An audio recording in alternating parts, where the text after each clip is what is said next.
तुम्हारी ये कहानी सच्ची है? क्या ये वाकई तुम्हारी कहानी है? क्या तुम्हें इस बात का कोई शक है?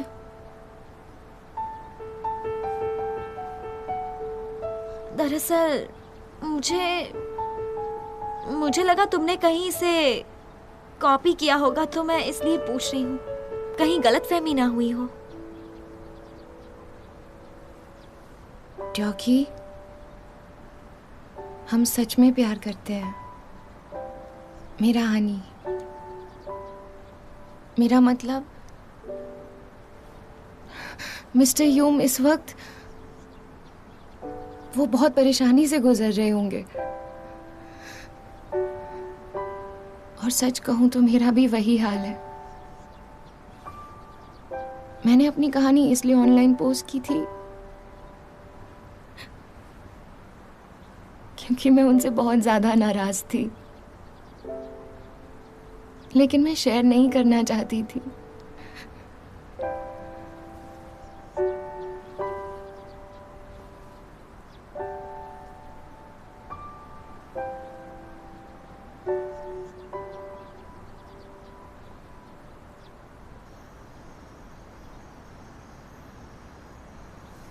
शायद वो सच कह रही है। तुमने पहले कभी उसे रोते हुए देखा है क्या? मुझे उसकी कहानी झूठी नहीं लगी। मैं थोड़ी सी हैरान हूँ। लगता है उसे कोई दिमागी बीमारी है। वो इस कहानी को सच मानती है, जबकि ऐसा कुछ हुआ ही नहीं था।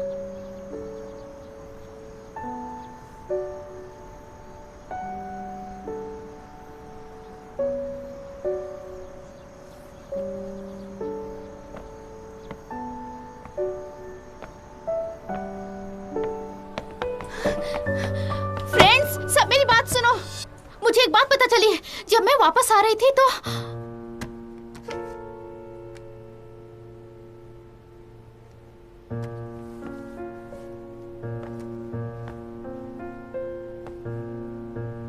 मैं हर सुबह मिस्टर यूम की कार से ही स्कूल आती थी। वो मेरी बगल वाली बिल्डिंग में ही रहती है, इसलिए मैंने उसे कई बार अपनी कार में लिफ्ट दी है। ये फोन उन्होंने ही मुझे दिया है।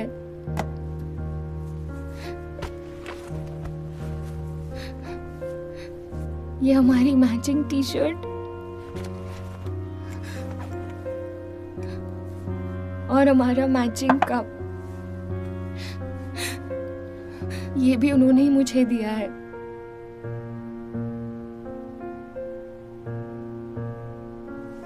ये सारी चीजें मेरी हैं। पता नहीं उसके पास भी एक जैसी चीजें कैसे आई। मैं कभी कभी उनके घर जाया करती थी और हम दोनों साथ में बैठकर टीवी देखा करते थे। वो कई बार मेरे लिए खाना भी लाई। मुझे अच्छा नहीं लगता था, लेकिन मैं उसे रख लेता था क्योंकि वो थोड़ी गर्म दिमाग की लड़की है। मैं उसे हर बार दरवाजे से ही वापस भेज दिया करता था, उसे अंदर नहीं आने दिया। मैं ऐसा कैसे कर सकता हूँ? मेरी एंगेजमेंट हो चुकी है। क्या तुम ठीक हो? तुम्हारे पेट में दर्द है ना? दवाई दे दूं? मैं दवाई नहीं ले सकती हूँ मिस जंग, क्योंकि मैं बोलो। हाँ? मैं प्रेग्नेंट हूँ। ये सच कह रही ये है? कैसे हो सकता है? हाँ, हमने सही सुना। क्या ये सच है?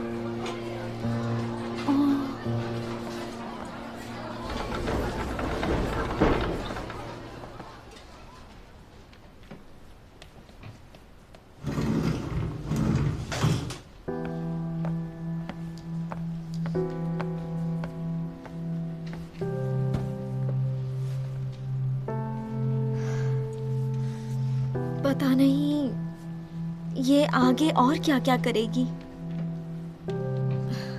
हमें किसी भी हाल में सच जानना होगा।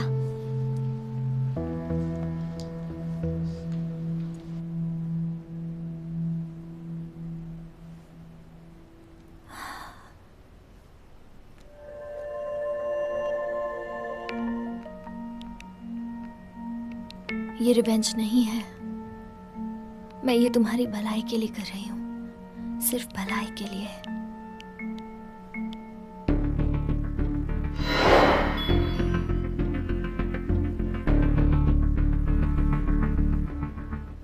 हमने ये कहानी इंटरनेट नॉवल से ढूंढ निकाली। हमने आज की प्रेजेंटेशन के लिए ये तैयार की है। 2002 में लिखी गई एक ऐसी कहानी जिसने फैन फिक्शन के लिए गाइडलाइन का काम किया। इसका टाइटल है मैं फिर भी तुमसे प्यार करता हूँ। ये केसांग की वाइफ ने लिखी थी। जब ये पब्लिश हुई थी तब इस शहर का तख्ता पलट गया। इस वजह से बहुत से फैन की जिंदगी ही बदल गई। हमने इसका कुछ पार्ट हमारे प्रेजेंटेशन में लिखा है। तो अब देखते हैं इस नॉवल का एक छोटा सा पार्ट। मैं बिखरे हुए साइंस रूम में अंदर गई जब मैंने देखा मिस्टर यून वहां गिरे पड़े हैं। आप ठीक तो हैं मिस्टर यून? मिस्टर यून। उन्होंने अपना सिर उठाए बिना अपने हाथ फैलाकर मेरी कमर खींच ली। तुम दिख गई हो तो अब मैं बिल्कुल ठीक हो गया हूँ। साइंस रूम में सूरज की रोशनी फैली थी।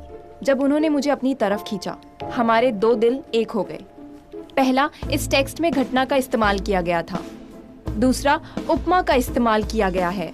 तीसरा, अत्यधिक इंटरैक्शन का इस्तेमाल किया गया है। ये था हमारा presentation. Thank you so much.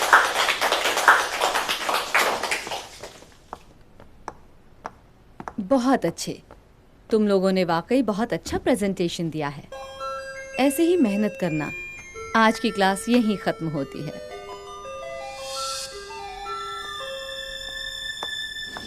सच में ये कहानी तुम्हारी है?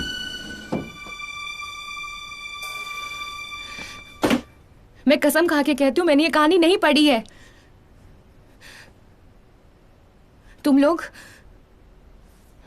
सब बहुत बुरे हो।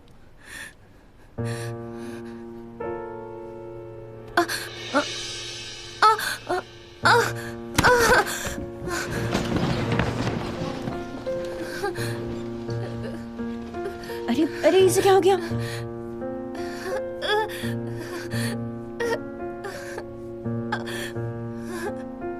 देखिए, जो रिपोर्ट्स आई हैं उसके हिसाब से ये प्रेग्नेंट नहीं है। क्या?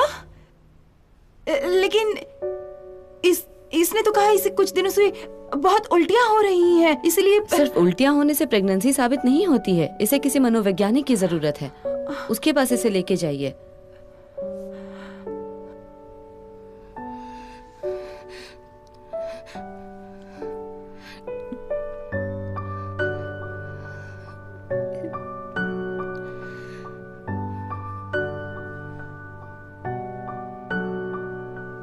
आप सब जानते हैं कि हमारी क्लास की एक स्टूडेंट को किसी का सोशल मीडिया का अकाउंट्स देखकर कुछ ज्यादा ही परेशानी हो रही थी।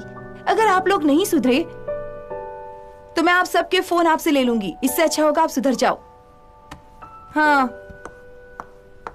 इसका मतलब मिस्टर यूंग की गर्लफ्रेंड की कहानियाँ उसने कॉपी करके ऑनलाइन छोड़ दी।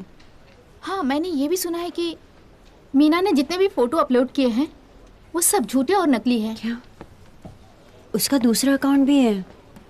उसने सारे फोटो क्रॉप किए हुए थे। उसका चेहरा बिल्कुल इस पोस्ट से मिलता है। ये देखो।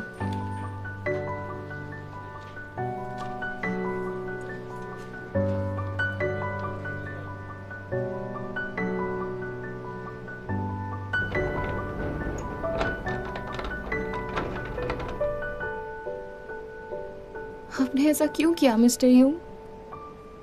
मुझे माफ कर दो, मुझसे गलती हो गई। अगर आपकी शादी हो गई है तो क्या हुआ? मेरा प्यार आपके लिए कभी कम नहीं होगा मिस्टर यूंग, कभी कम नहीं होगा।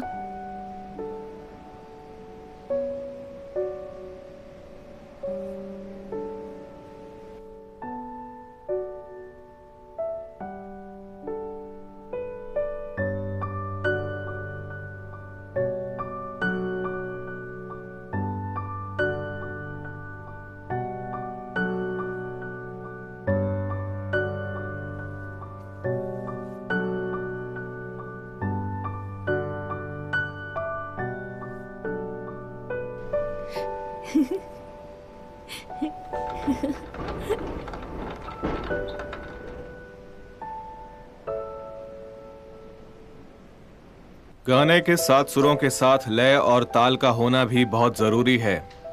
बिना लय ताल के कोई भी गाना बेसुरा होता है। मिस्टर यूम वापस पढ़ाने तो आ गए थे, लेकिन पहले की तरह उनका हंसना, बातें करना बंद हो गया था।